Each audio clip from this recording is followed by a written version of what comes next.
Paz y bien, queridos hermanos, soy Dunia Molina y me da mucho gusto poder llegar a sus hogares y sobre todo que esta palabra pueda llegar a cada uno de sus corazones. Estamos en meditación y vamos a meditar la palabra de Dios. Hoy comparto con ustedes el tema sapiencia divina, esa sabiduría que viene de lo alto y que cada uno de nosotros debemos buscarle. Ese fue el mayor secreto, el más grande secreto de aquel rey, el rey Salomón. Pidió sabiduría de lo alto, pidió a Dios que le diera sabiduría y fue el secreto para triunfar en todo su reinado, en toda su vida. Entonces, vamos a compartir un poco sobre lo que es la sapiencia divina o sabiduría divina, un gran conocimiento que debemos adquirir cuando mi vida está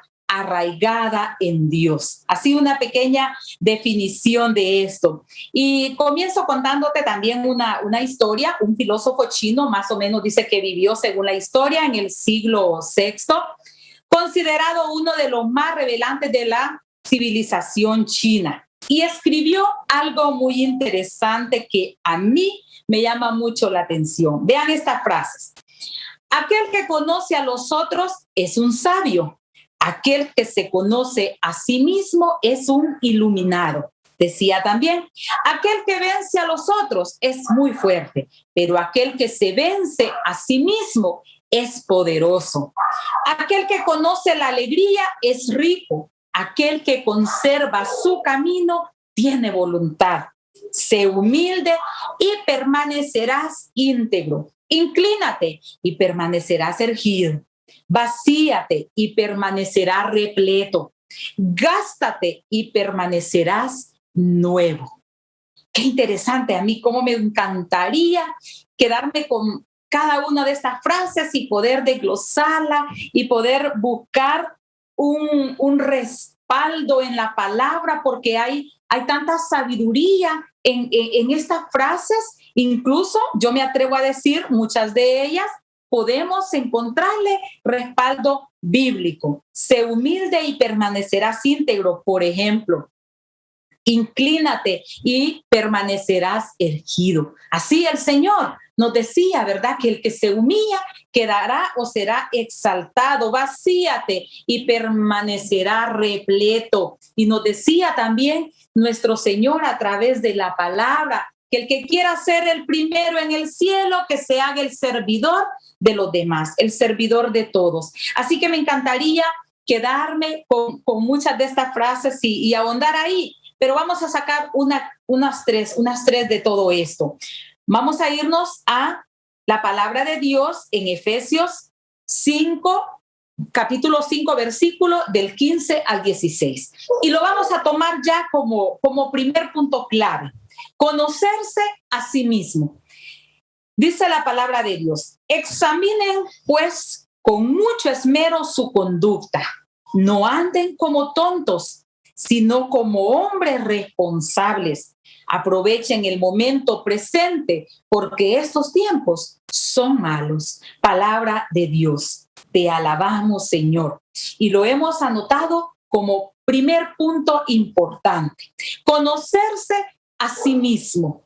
Primero, encuéntrate contigo mismo. Recordamos la historia del hijo pródigo, San Lucas 15, cuando nos cuenta cómo este muchacho, como este joven, después de haber malgastado todo, vamos a decir, malgastado su vida, desperdiciado su tiempo, él entró a sí mismo, así dice la palabra, entró en sí mismo, se puso a pensar.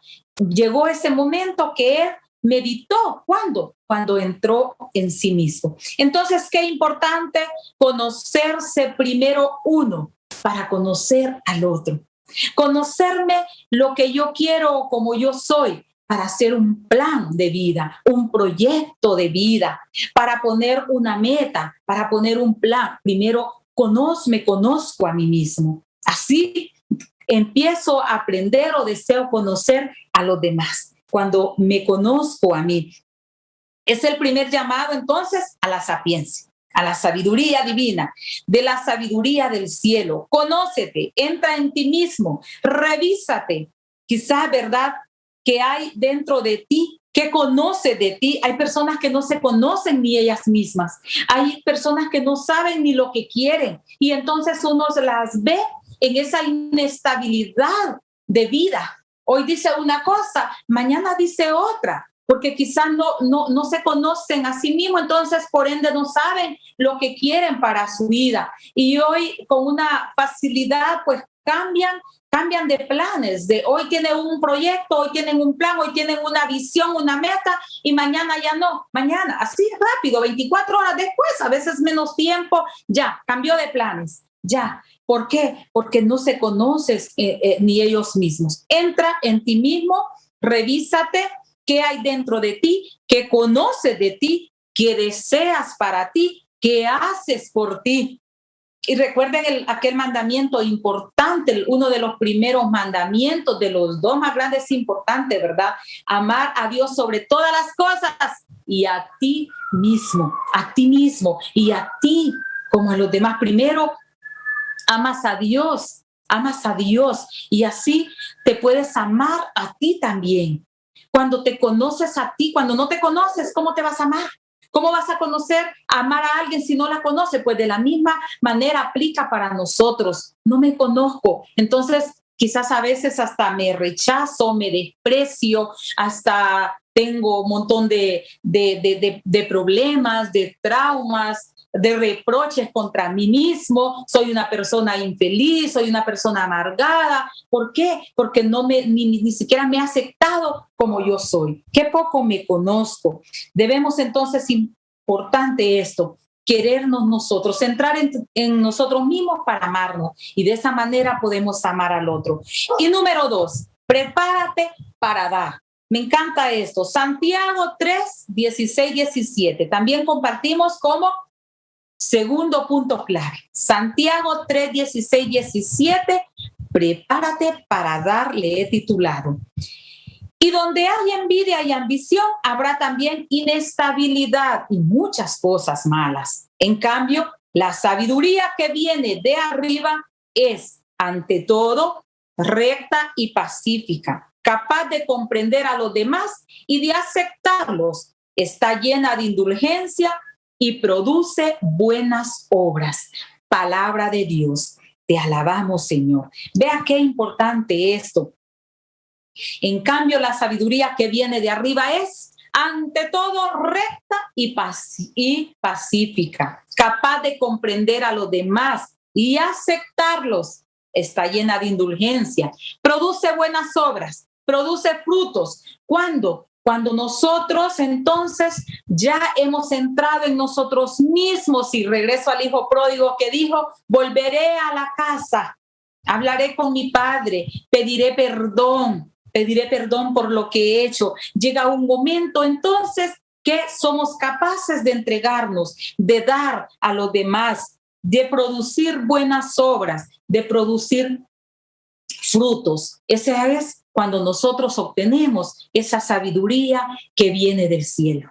Cuando nosotros somos capaces de llenarnos de ese Dios maravilloso que es amor. ¿Cómo definimos a Dios? Dice San Juan, Dios es amor. Entonces la presencia de Dios en nosotros produce esto, produce la buena obra, produce los frutos en mí cuando nos llenamos de Él. Vea qué hermoso esto. Es una manera linda de vivir, ser guiados por la sabiduría de Dios, y ahí lo cambia todo, ¿verdad?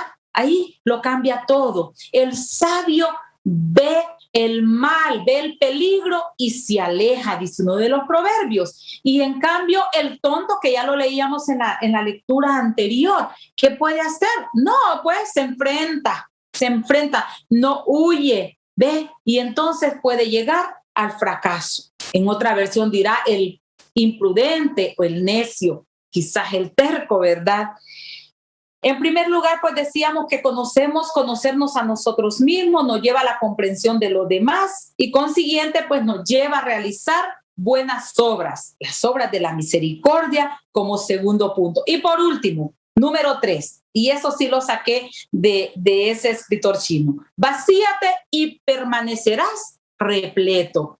Santiago 3:18, siempre con usando esta carta, dice la palabra, no es parcial ni hipócrita. Los que trabajan por la paz siembran la paz y cosechan frutos en todo lo bueno. Mira qué interesante. Los que trabajan por la paz siembran en paz y cosechan frutos de todo lo bueno. Vacíate y permanecerás repleto. Trabajar por la paz, trabajar por el amor, eso cosecharás. Y es que ningún árbol malo da frutos buenos, ¿verdad que no? El árbol que es de naranja, pues dará frutos naranjas. Así de sencillo. Asimismo en nosotros, fácil, sencillo, siembra amor y cosecharás amor. Siembra tempestades y cosecharás huracanes, dice un salmo. Así, bueno, de hecho, nosotros debemos de saberlo. Y esto aplica, dice, bueno, pues solo para los creyentes, para los cristianos, para los que ya están metidos ahí en el movimiento. Ya pues como ahorita ando en el mundo, dicen uno. No. ¿Sabe qué? Esto aplica para todos, sí. No necesitas estar metido en un templo, metido ahí en reuniones, en grupos, para que no te des cuenta que si cosechas amor, si siembras amor, cosecharás amor. Si siembras comprensión, cosecharás comprensión. Así, si siembras diálogo, cosecharás diálogo en la familia. Vaya, inicia un diálogo. Busca el perdón y eso cosecharás también. Terminarán abrazándote, terminarán perdonándote y pidiéndote perdón. Así, esto sucede en todas las áreas de nuestra vida. Y es importante entonces tomar en cuenta lo que sembramos, cosechamos. Eso como lógica, ¿verdad? Pretendemos de sembrar muchas veces quizás desamor, pues desilusión o desamor vamos a obtener. ¿Qué deseas tú en este momento sembrar? ¿Qué te gustaría cosechar? Eso debes sembrar. Lo que te gustaría cosechar, frutos buenos, eso siembra hoy en tu familia, con tus hijos, con tu esposo, con tu esposa, con tus vecinos, ¿verdad? Qué hermoso nosotros poder sembrar amor. Cuando nos mudamos de ahí, pues llevamos esas amistades. Yo conservo muchas amistades donde he vivido, en el bloque donde viví anteriormente, en la ciudad que viví anteriormente. Todavía conservo amistades de mis ex vecinas. Qué hermoso esto. Debemos entonces sembrar amor para cosechar amor. Sembremos y cosecharemos frutos buenos. Eso el Señor quiere, no para el bien de Dios, es para el bien suyo, es para el bien mío. Es para tener familias que sirven a Dios, familias llenas de la presencia de Dios, familias estables, no familias separadas, mucho menos divorciadas, familias estables en esta sociedad que tanto se necesita. Que el Señor les bendiga grandemente. Dios les ama.